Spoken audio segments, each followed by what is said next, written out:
सात रंग इंडिया में आपका स्वागत है। मैं हूं कुमार अनिल।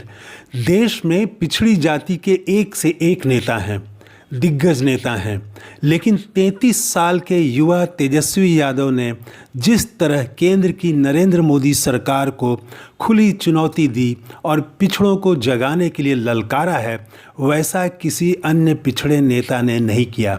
बिहार के उप मुख्यमंत्री तेजस्वी यादव ने ललकारते हुए कहा कि 60% पिछड़े हैं। मोदी सरकार कान खोलकर सुन ले, अगर इनका हक छीनने का दुस्साहस किया तो ये पिछड़े ईंट से ईंट बजा देंगे। इस भाषा में पिछड़ों के हक के लिए बोलने वाले आज की तारीख में सिर्फ तेजस्वी यादव हैं। इस वीडियो में मैं 2 बिंदुओं पर बात करूंगा। पहला कि तेजस्वी यादव इतना उग्र क्यों हुए और अब बिहार की राजनीति में क्या होने वाला है, और दूसरा कि तेजस्वी की इस आक्रामकता से बिहार भाजपा के सामने कैसी चुनौती आने वाली है। यही नहीं, बिहार में भाजपा के सहयोगी उपेंद्र कुशवाहा और चिराग पासवान का क्या होगा, जो प्रधानमंत्री मोदी को यशस्वी बताते हुए, महान बताते हुए महिला आरक्षण बिल को ऐतिहासिक कह रहे हैं और दबे स्वर में महिला आरक्षण के भीतर पिछड़ों के आरक्षण की जैसे याचना कर रहे हों।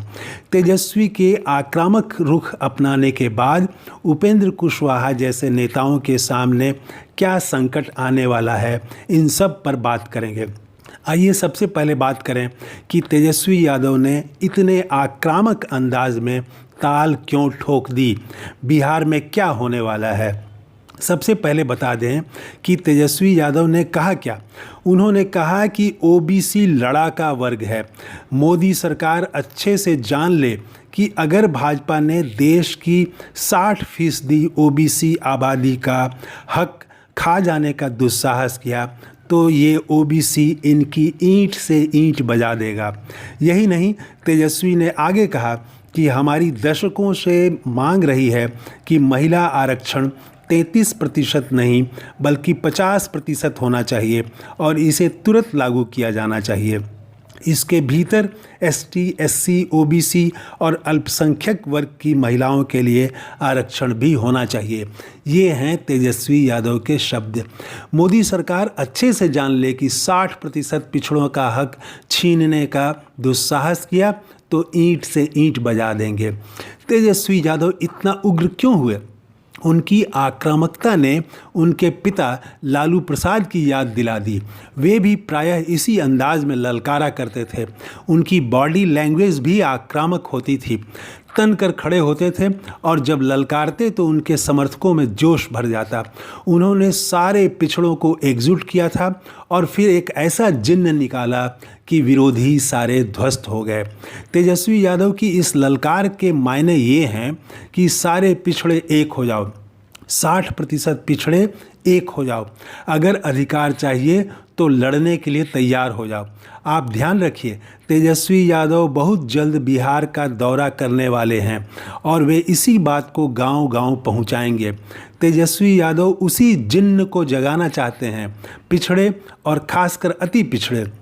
तेजस्वी यादव अब माई समीकरण की बात नहीं कर रहे हैं, वे अब 60% पिछड़ों की बात कर रहे हैं।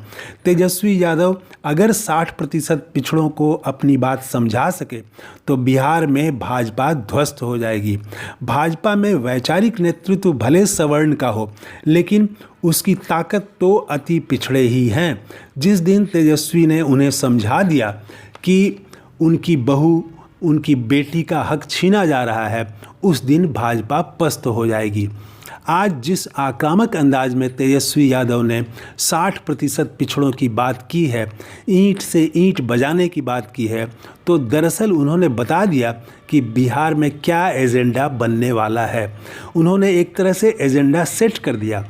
भाजपा पिछड़ा विरोधी है और 60% पिछड़ों का हक छीना जा रहा है। तेजस्वी का निशाना भाजपा है।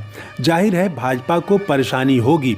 उसे अपने पिछड़े आधार को समझाना होगा कि भाजपा पिछड़ों का ध्यान रखेगी। प्रधानमंत्री खुद पिछड़ी जाति के हैं। भाजपा अपने उन पिछड़ी जाति के सांसदों विधायकों की सूची जारी कर सकती है कि देखिए भाजपा ने कैसे इस वर्ग को आगे बढ़ाया। संसद में भाजपा अध्यक्ष ने कह दिया कि भाजपा ने ही देश को पहला पिछड़ा प्रधानमंत्री दिया। हालांकि उन्होंने गलत कहा। नरेंद्र मोदी से पहले देवगौड़ा प्रधानमंत्री रह चुके हैं। कांग्रेस के सहयोग से प्रधानमंत्री रहे। चरण सिंह भी प्रधानमंत्री रह चुके हैं। फिलहाल भाजपा यही सब गिना रही है कि उसने पिछड़ा को पीएम बनाया, पिछड़ों को सांसद विधायक बनाया। लेकिन ये जवाब उन सवालों के नहीं हैं जो विपक्ष और तेजस्वी यादव उठा रहे हैं। सवाल ये है कि आरक्षण के भीतर पिछड़ों को आरक्षण क्यों नहीं, और इसे परिसीमन से क्यों जोड़कर टाल दिया गया। परिसीमन की शर्त हटाकर इसे अभी ही लागू क्यों नहीं कर रहे। और अंत में उपेंद्र कुशवाहा जैसे भाजपा के सहयोगियों की परेशानी भी बढ़ने वाली है। तेजस्वी यादव अगर 60% पिछड़ों की हकमारी को बड़ा मुद्दा बनाएंगे तो कुशवाहा का जनाधार भी डोलेगा। उपेंद्र कुशवाहा कह सकते हैं कि उन्होंने भी मांग की है, पर सवाल खत्म नहीं होगा। अगर भाजपा घिरेगी तो सवाल उपेंद्र कुशवाहा से भी उनका आधार पूछेगा। तेजस्वी यादव ने जिस अंदाज में पिछड़ों के हक की बात की है, उससे बिहार की राजनीति में आरक्षण, सामाजिक न्याय के मुद्दे केंद्र में आ सकते हैं। अब देखना है कि भाजपा और उसके सहयोगी किस प्रकार तेजस्वी यादव से मुकाबले की रणनीति बनाते हैं। ये है हमारा नया वीडियो। अगर आपने इस चैनल को अभी तक सब्सक्राइब नहीं किया है तो ज़रूर कर लें। जय हिंद। Thank you. धन्यवाद।